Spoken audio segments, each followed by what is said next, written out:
India में ऐसी बहुत कम जगहें हैं जहां आप एडवेंचर के साथ साथ स्पिरिचुअलिटी भी फील कर सकते हो, एक नया कल्चर एक्सप्लोर कर सकते हो और इन्हीं सब के साथ आपको यहाँ मिलेंगे ब्यूटीफुल वाटरफॉल्स, टी गार्डन्स और बहुत कुछ।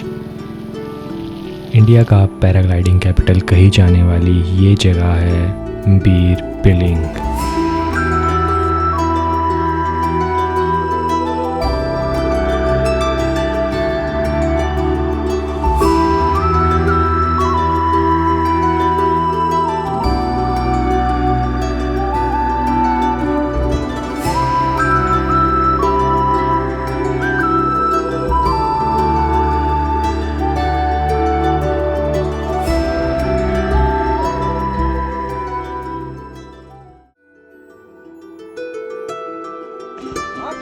बीर is known for paragliding, no doubt, तभी इसे इंडिया का पैराग्लाइडिंग कैपिटल, एशिया का हाईएस्ट और वर्ल्ड का सेकंड हाईएस्ट पैराग्लाइडिंग साइट कहा जाता है।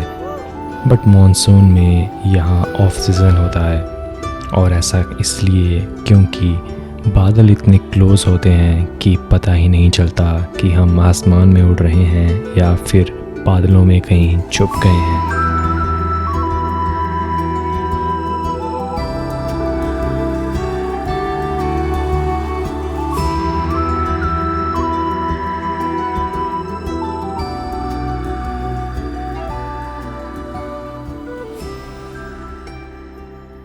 But as I said earlier, Bir is not just about flying. ये जगह ग्राउंड लेवल पे भी बहुत कुछ ऑफ़र करती है। यहाँ रहते हैं दो अलग अलग धर्मों के लोग, हिंदूज़ और तिब्बतियंस। लेकिन सबसे ब्यूटीफुल पार्ट जो इस जगह को और भी अच्छा बनाता है वो है इनका एक दूसरे के लिए वो म्यूचुअल रिस्पेक्ट और अंडरस्टैंडिंग, और उसी अंडरस्टैंडिंग और रिस्पेक्ट से मिलता है पीस। बीर की तिब्बतियन पॉपुलेशन यहाँ के कल्चर को एक स्पिरिचुअल टच देती है, और ये टच दिखता है यहाँ बनी इन सुंदर मोनेस्ट्रीज में।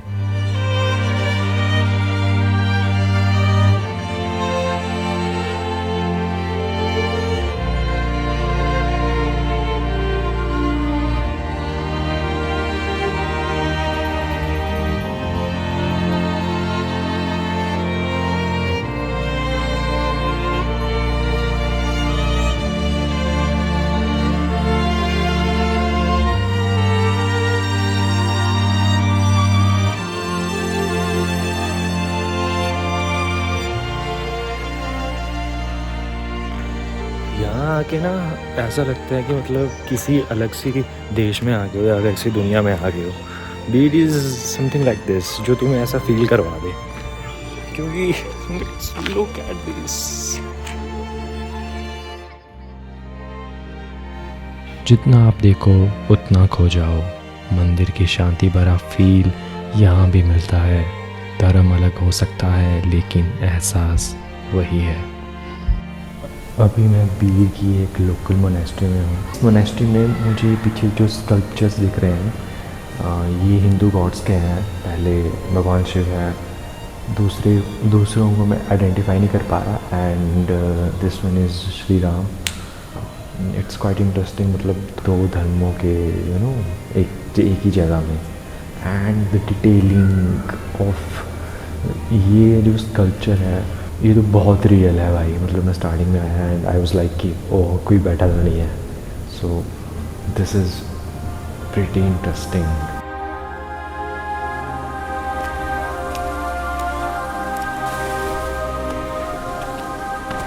बीर से बिलिंग तक का रास्ता भी काफ़ी खूबसूरत है, और उसी रास्ते के बीच आते हैं तो वाटरफॉल्स।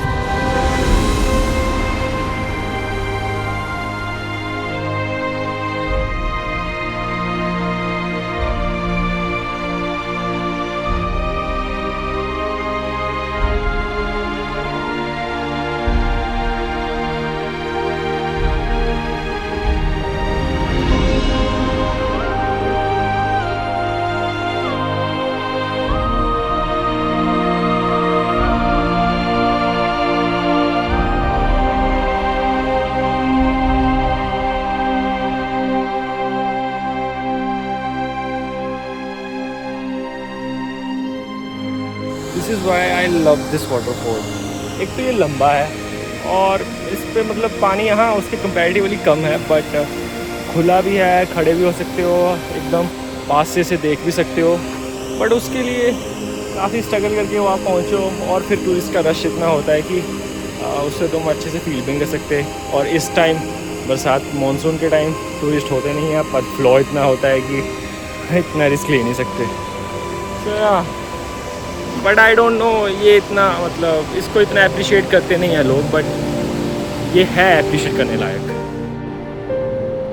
यूँ तो मुझे बिलिंग में सबसे ज़्यादा अच्छा लगता है यहाँ का सनसेट, पर मानसून के चलते बादलों की वजह से ना सनसेट देखने को मिला ना सनराइज़, पर जो देखने को मिला उसका नज़ारा भी किसी से कम नहीं था।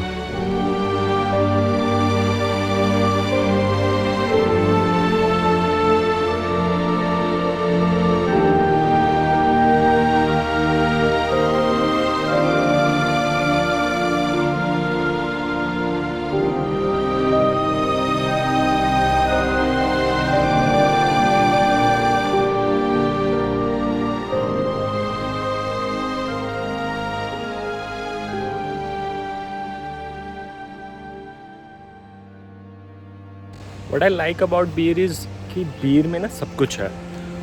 It's a complete package.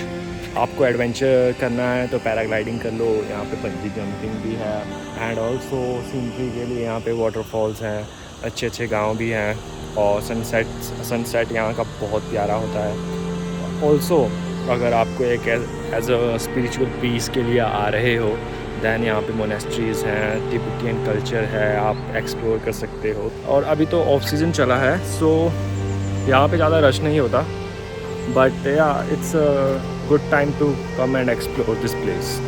अगर आप थोड़ा और एक्सप्लोर करना चाहते हो, then let me tell you about a hidden gem route, जहाँ आप बीर से बिलिंग, देन बिलिंग के बाद आती है एक बहुत सुंदर वैली, राजकुंदा वैली।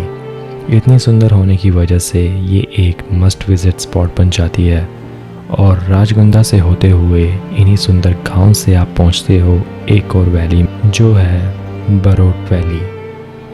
ये सारी वैलीज़ को मिला के एक पूरा सर्कल बनता है जो आप अपनी पीर की ट्रिप में कवर कर सकते हो।